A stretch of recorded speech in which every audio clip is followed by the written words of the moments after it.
Hello students, welcome back to my YouTube channel Vijay Sinha JEE foundation 9-10। इस channel पर आपको 9-10 के साथ साथ आपको जेई फाउंडेशन की सारी वीडियो मिलती है। 9-10 के मैथ्स एंड फिजिक्स ये सारे मिलते हैं। तो आज की वीडियो क्लास 10 की है। क्लास 10 में पेयर ऑफ लीनियर इक्वेशंस बहुत इंपॉर्टेंट है। स्टेटमेंट प्रॉब्लम्स में बच्चों को प्रॉब्लम आती है, तो स्टेटमेंट प्रॉब्लम्स में आज मैंने मोस्टली एक्सरसाइज 3.2 से लिया है। एक्सरसाइज 3.2 सब्स्टिट्यूशन मेथड पर बेस्ड है।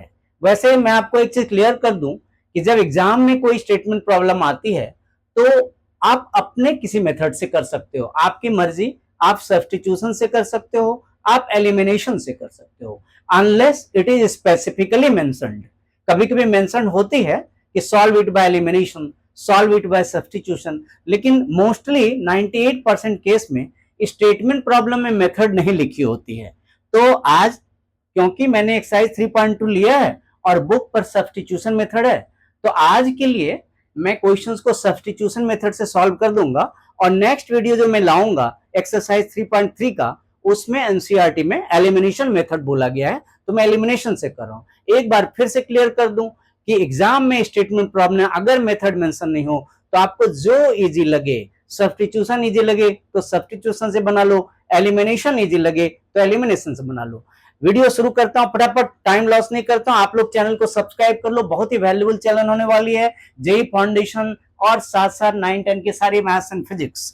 तो देखो शुरू करते हैं एक्सरसाइज 3.2। फर्स्ट क्वेश्चन आप पढ़ पा रहे हो, the larger of two supplementary angles exceeds the smaller by 18 degrees, find them. आप क्वेश्चन की स्क्रीनशॉट ले लो, मैं नेक्स्ट पेज पर बना रहा हूं। आपको पता ही है, आपने सप्लीमेंट्री एंगल की थ्योरी पढ़ी है, तो मैं लार्जर को x मान लेता हूं। Let larger angle be x and smaller angle be y। ये x एंड y मान लिया। आपने पढ़ा ही है सप्लीमेंट्री एंगल का कॉन्सेप्ट क्लास 9 में। क्या होता है? Sum of supplementary angle is 180 degree. तो x plus y is equal to 180 degree. ये क्या है? Sum of supplementary angles. Sum of supplementary angles कितनी होती है? 180 डिग्री होती है। और कॉम्प्लीमेंट्री में कितनी होती है? फटाफट वो भी रिवाइज कर लो। कॉम्प्लीमेंट्री में 90 होती है और सप्लीमेंट्री में 180 होता है। तो ये इक्वेशन तो हमें खुद से मिल गया, नंबर 1। नंबर 2 देखो, अकॉर्डिंग टू क्वेश्चन क्या बोला है, उन्होंने क्वेश्चन में क्या बोला है देखो, लिखा हुआ है larger exceeds the smaller by 18। ध्यान से देखो, larger angle exceeds the smaller by 18। तो लार्जर कौन सा है? x है, और स्मॉलर कौन सा है? y। तो x is equal to y plus 18। अब आप क्या करो, इक्वेशन 1 में 2 की वैल्यू को पुट कर दो। पुटिंग 2 इन 1। अगर मैं 2 को 1 में पुट कर दूं तो क्या होता है देखो, x के जगह हम y प्लस 18 लिख सकते हैं। y प्लस 18 प्लस y, देखो आप ध्यान से, हम x की जगह क्या लिख सकते हैं? हम x की जगह लिख सकते हैं x प्लस 18। तो अब देखो हमारे पास क्या मिलता है, आप ध्यान से देखो, y plus 18 plus y is equal to 180। तो y और y को हम ऐड करेंगे तो 2y मिलेगी। तो ये 2y प्लस 18 हो जाएगा। This imply 2y plus 18 is equal to 180 degree. इससे हम y कैलकुलेट कर लें। 2y is equal to 180 degree minus 18 degree means 162 degree. इससे y क्या हो जाएगा? 162 डिग्री अपॉन 2, तो 81 डिग्री हो जाएगी। ये y हुई। नाउ हम 2 में पुट कर देते हैं। फ्रॉम 2 में क्या था? आप देखो 2 में क्या था, ध्यान से देखो, हमारे इक्वेशन नंबर 2 में क्या है? x is equal to y plus 18। हम इसमें पुट कर देते हैं तो मुझे x मिल जाएगा। x is equal to y plus 18। तो x कितनी मिल गई? 81 डिग्री प्लस 18 डिग्री, तो x मिल गई आपकी 99 डिग्री। अब देखो वेरीफाई भी हम लोग कर सकते हैं। तो एंगल्स कौन कौन से हो गए? आपके आंसर क्या हो गया? एंगल्स आर, एक एंगल 99 डिग्री हो गई और दूसरी एंगल हो गई 81 डिग्री। अब हम लोग मेंटली वेरीफाई भी कर सकते हैं। आप 99 को 81 से ऐड करो, कितनी मिलती है? आपको मिलती है 180 डिग्री। तो ये वेरीफाई हो गया ना।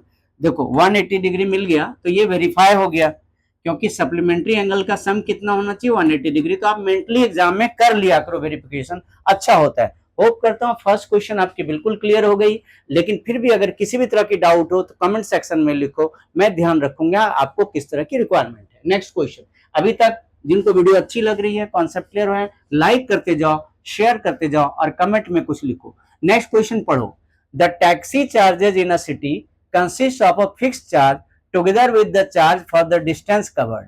For a distance of 10 km, the charge paid is 10 km की डिस्टेंस के लिए चार्ज पेड इज ₹105। अगर आप 10 किलोमीटर की डिस्टेंस ट्रेवल करते हो तो ₹105 लगती है। And for a journey of 15 kilometre charge paid is 155। तो अगर हम 10 किलोमीटर की डिस्टेंस ट्रेवल करते हैं तो ₹105 पे करना पड़ता है, और अगर हम 15 किलोमीटर की डिस्टेंस ट्रेवल करते हैं तो 155 पे करनी पड़ती है। What are the fix charges and the charge per kilometer? दो तरह के चार्जेस हैं, एक फिक्स चार्ज है, आप सिर्फ बैठो टैक्सी पर आपको उतनी चार्ज देनी है। एक फिक्स चार्ज है, एक है कि कितने किलोमीटर आप ट्रेवल करते हो। तो हम लोग दोनों को सपोज करते हैं, फिक्स चार्जेस को हम लोग सपोज कर लेते हैं और चार्ज पर किलोमीटर को सपोज कर लेते हैं। तो मैं लिखता हूं let fixed charge be x. Charge per kilometer, एक एक किलोमीटर की चार्ज, पर किलोमीटर का मतलब 1 किलोमीटर की चार्ज, याद रखो, चार्ज पर किलोमीटर का मतलब 1 किलोमीटर का चार्ज। तो अगर 1 किलोमीटर का चार्ज y है तो 10 किलोमीटर जाओगे तो 10y होगा। 1 किलोमीटर की चार्ज अगर y है, 10 किलोमीटर के लिए 10y होगी और 15 किलोमीटर के लिए 15y होगी, और फिक्स चार्ज दोनों में ऐड करना होगा। तो अकॉर्डिंग टू क्वेश्चन देखो, अगर आप 10 किलोमीटर जाते हो तो x तो फिक्स चार्ज है और 10y आपकी पर किलोमीटर वाली है, और आपको कितना देना पड़ता है? ₹105। ध्यान से देखो, x क्या है? ये x फिक्स चार्ज है, वो देना ही है। 10y किसकी चार्ज है? 10 किलोमीटर की। अगर 1 किलोमीटर जाते हो तो y रुपीज देनी पड़ती है, तो 10 किलोमीटर जाओगे तो 10y देनी पड़ेगी। तो चलो हम लोगों ने फर्स्ट इक्वेशन बना लिया। सेकंड क्या है? सेकंड में है, आप अगर जाते हो 15 किलोमीटर जाते हो x प्लस 15y, तब आपको कितनी देनी पड़ती है?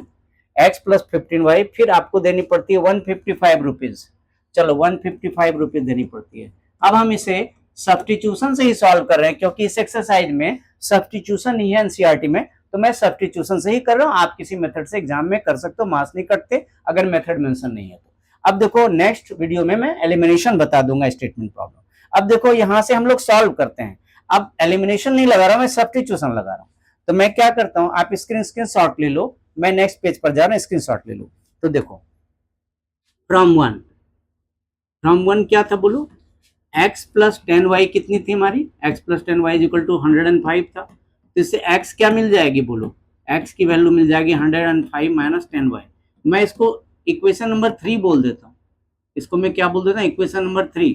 चलो अब इक्वेशन नंबर 3 को मैं किसमें पुट करूं? 1 से निकाला था, देखो मैंने 1 से निकाला, तो कहां पुट करोगे? 2 में, और अगर हम 2 से निकालेंगे तो 1 में पुट करेंगे। तो पुटिंग दिस वैल्यू इन 2, मतलब x की वैल्यू को हम कहां पुट करते हैं? 2 में पुट कर देते हैं, क्यों? 1 से निकाला था तो 2 में पुट कर देते हैं। तो x के प्लेस पर हम क्या करेंगे? पुट 105 माइनस 10y, और हमारे पास 15y पहले से है। देखो आप मिला लो एक बार आप क्वेश्चन से मिला लो कि फर्स्ट इक्वेशन कैसा था और सेकंड क्या था। सेकंड में x प्लस 15y है, तो हम लोगों ने क्या किया? x के प्लेस पर वैल्यू पुट कर दिया और 15y लिख दिया। अब इसे सॉल्व करते हैं। देखो माइनस 10y प्लस 15y कितनी मिलती है? सॉल्व करो, माइनस 10y प्लस 15y कितनी मिलती है? Plus 5y। होप करता हूं आपकी ये बेसिक क्लियर होगी प्लस माइनस वाली। अगर आपकी प्रॉब्लम हो तो आप कमेंट सेक्शन में लिखना, अलग से मैं प्लस माइनस के कॉन्सेप्ट पर भी वीडियो बना दूंगा। तो ये 105 प्लस 5y हो। अब हम कैलकुलेट करते हैं, तो 5y कितनी हो जाएगी? 5y हो जाएगी 155 माइनस 105, तो कितनी हो गई? ये 50 हो गई। तो इससे y कितनी हो जाएगी? इससे y हो जाएगी 50/5, तो ये हो जाएगा 10। तो y की वैल्यू हमें मिल गई 10। अब y मिल गया तो कहाँ पुट करना सबसे इजी होगा? आप ध्यान से देखो, y मिलने पर हम सबसे अच्छा 3 में पुट कर देना। अगर हम 3 में पुट कर दें तो सबसे अच्छा होगा कि नहीं? तो हम लोग यही करते हैं, सबसे अच्छा है, इजी है, थर्ड में पुट करना। तो पुटिंग इन 3। तो 3 में पुट करने से x कितनी हो जाएगी, x equal to 105 minus 10, y के प्लेस पर 10 पुट कर दो, तो ये फाइनली 105 माइनस 100 हुआ, 105 माइनस 100, तो ये फाइनली क्या हुआ 5। तो x की वैल्यू कितनी मिल गई 5, x और y दोनों मिल गए। तो अब क्या हो गया, x क्या है, फिक्स्ड चार्ज है, देखो ये क्या है, ये है फिक्स्ड चार्ज।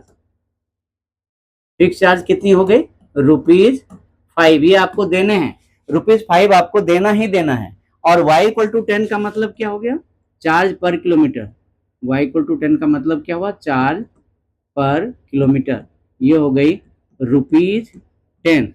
मतलब 1 किलोमीटर ट्रेवल करोगे तो 10 रुपीज देनी होगी और 5 रुपीज की फिक्स चार्ज देनी होगी। होप करता हूं ये क्वेश्चन आपका बिल्कुल क्लियर हो गया होगा कॉन्सेप्ट। अब हम लोग नेक्स्ट क्वेश्चन की तरफ मूव करते हैं। आप लाइक करते चलो, फ्रेंड के साथ शेयर करते चलो। फ्रैक्शन टाइप का क्वेश्चन देखो, a fraction becomes 9/11 if 2 is added to both the numerator and denominator, if 3 is added to both numerator and denominator it becomes 5/6। कह रहे हैं एक फ्रैक्शन है कि अगर न्यूमरेटर डिनोमिनेटर दोनों में 2 ऐड कर दो, एक ऐसा फ्रैक्शन है जिसके न्यूमरेटर में और डिनोमिनेटर में दोनों में अगर 2 ऐड कर देते हो तो वैल्यू 9/11 हो जाती है। और अगर आप न्यूमरेटर एंड डिनोमिनेटर दोनों में 3 ऐड कर देते हो तो वैल्यू हो जाती है 5/6। तो बता दो fraction. Let numerator be x, denominator be y। मैंने मान लिया न्यूमरेटर और डिनोमिनेटर को। Let numerator be x, denominator be y।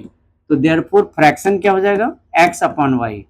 Fraction equal to what, x upon y। यही मुझे निकालना है, x और y की वैल्यू मिल जाएगी तो फ्रैक्शन मिल जाएगा। अब देखो अकॉर्डिंग क्वेश्चन, अगर हम ऐसा करें कि न्यूमरेटर में भी 2 ऐड कर दें और डिनोमिनेटर में भी 2 ऐड कर दें, हमने क्या किया, हम लोगों ने न्यूमरेटर में भी 2 ऐड कर दिया और डिनोमिनेटर में 2, तो फ्रैक्शन की वैल्यू 9/11 हो जाती है। इसको अगर हम लोग सॉल्व करें तो देखो क्या हो जाता है, सॉल्व करने पर देखो क्या हो जाता है, cross multiply 11 into x plus 2 is equal to 9 into y plus 2। अब इसको सॉल्व करके छोटा सा इक्वेशन बना लेते हैं।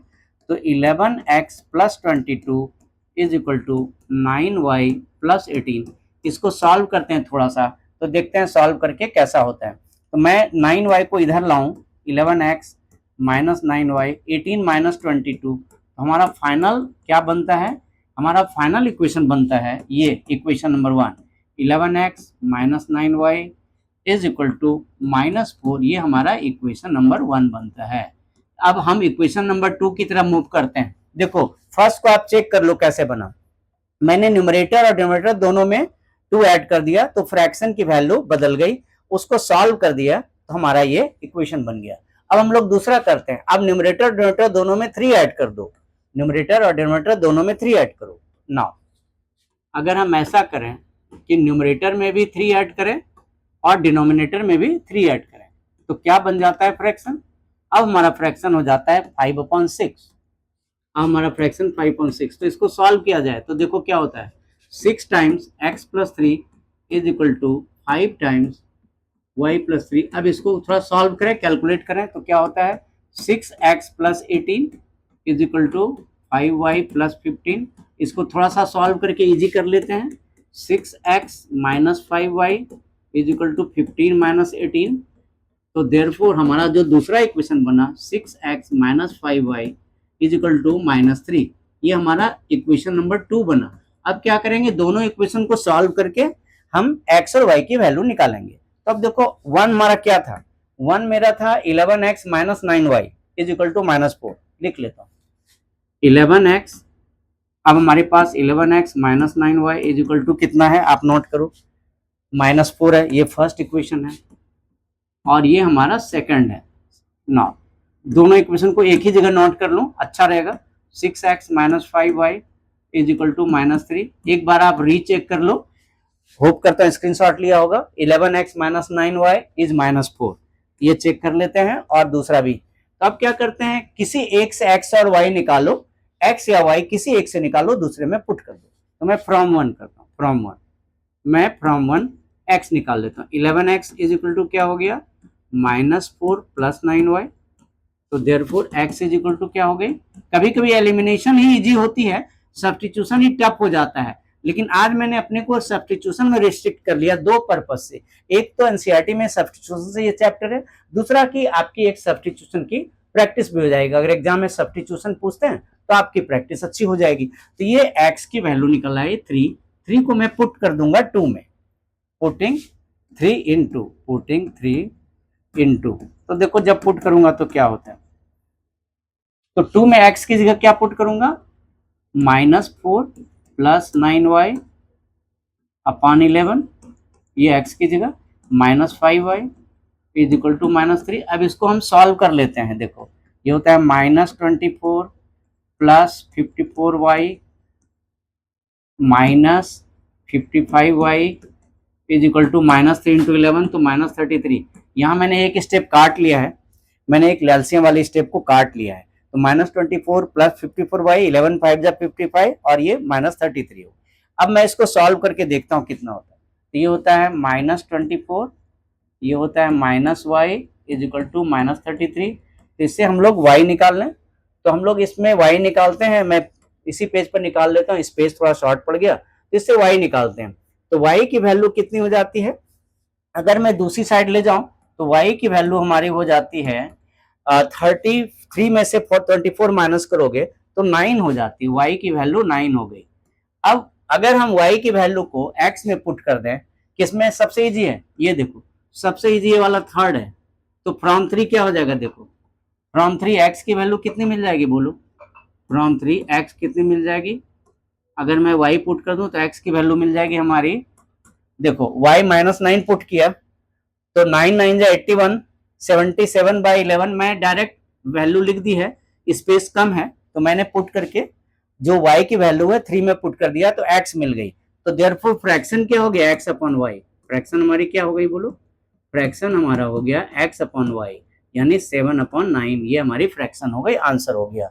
तो नेक्स्ट क्वेश्चन पर मूव करते हैं। होप करता हूं फ्रैक्शन पैटर्न आपकी क्लियर हो गई। अब एज पैटर्न बहुत ही ट्रिकी, बहुत इंपॉर्टेंट होता है। इसमें बच्चे इक्वेशन जल्दी जल्दी बनाते हैं, बच्चों को बनाना आता है, आपको बनाना आता है, लेकिन जल्दी जल्दी में एज वाले इक्वेशन रॉन्ग हो जाते हैं। तो बड़े केयरफुली इक्वेशन बनानी है, आप बड़े ध्यान से वीडियो के एंड तक बनो। और ये लास्ट क्वेश्चन है, और ये लास्ट क्वेश्चन है, लेकिन ये मोस्ट इंपॉर्टेंट पैटर्न है, आप वीडियो पर बने रहो। चलो करते हैं। देखो इस एज प्रॉब्लम में दो लोग हैं, जैकब एंड हिज सन। कौन लोग हैं, Jacob and his son. Let Jacob's age, Jacob's present age, कौन सा age, present age, Jacob's present age be x years, x years, his son's present age, his son's present age be y years।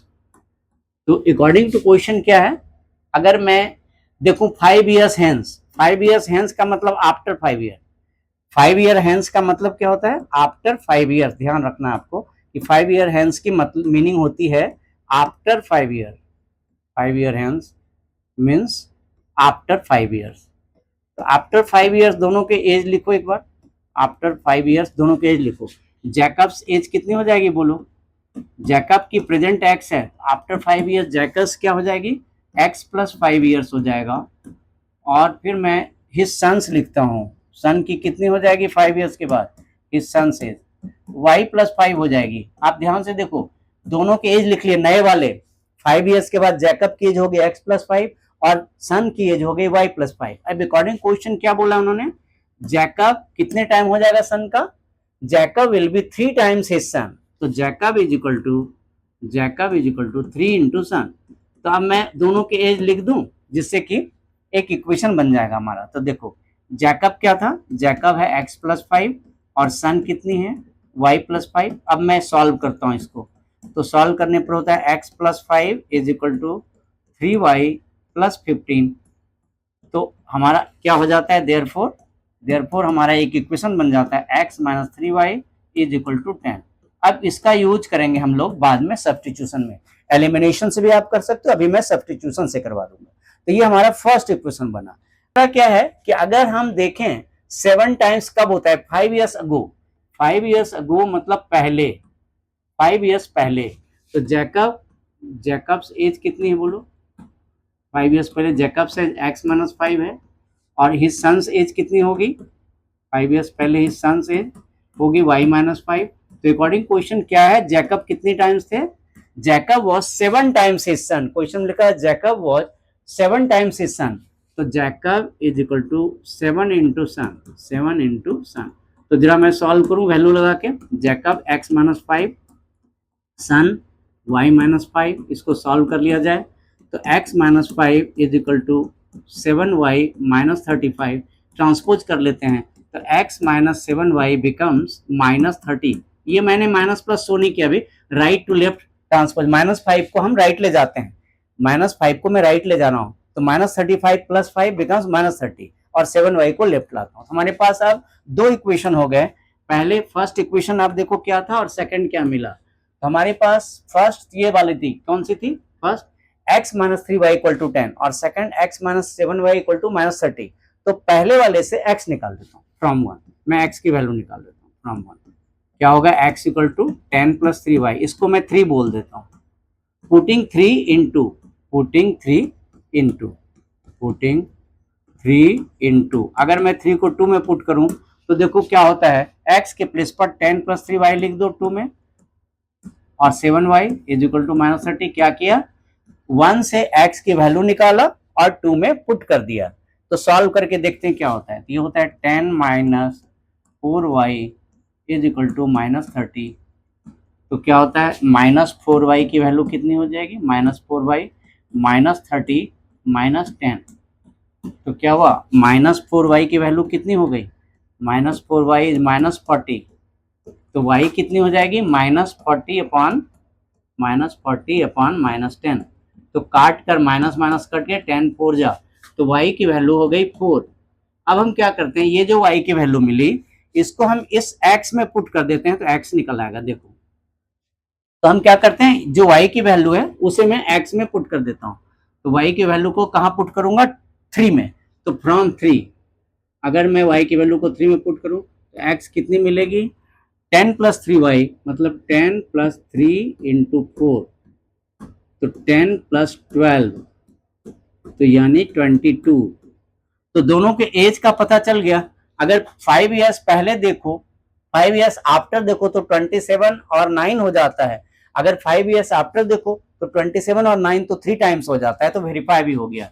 तो Jacob 22 years, सन 4 years, ये हमारा answer हो गया। तो इस question के साथ आज की वीडियो वाइंड अप कर रहा हूं। इसके पहले आप सबको थैंक्स बोलता हूं, आपने वीडियो को एंड तक देखा, इसके लिए थैंक यू सो मच।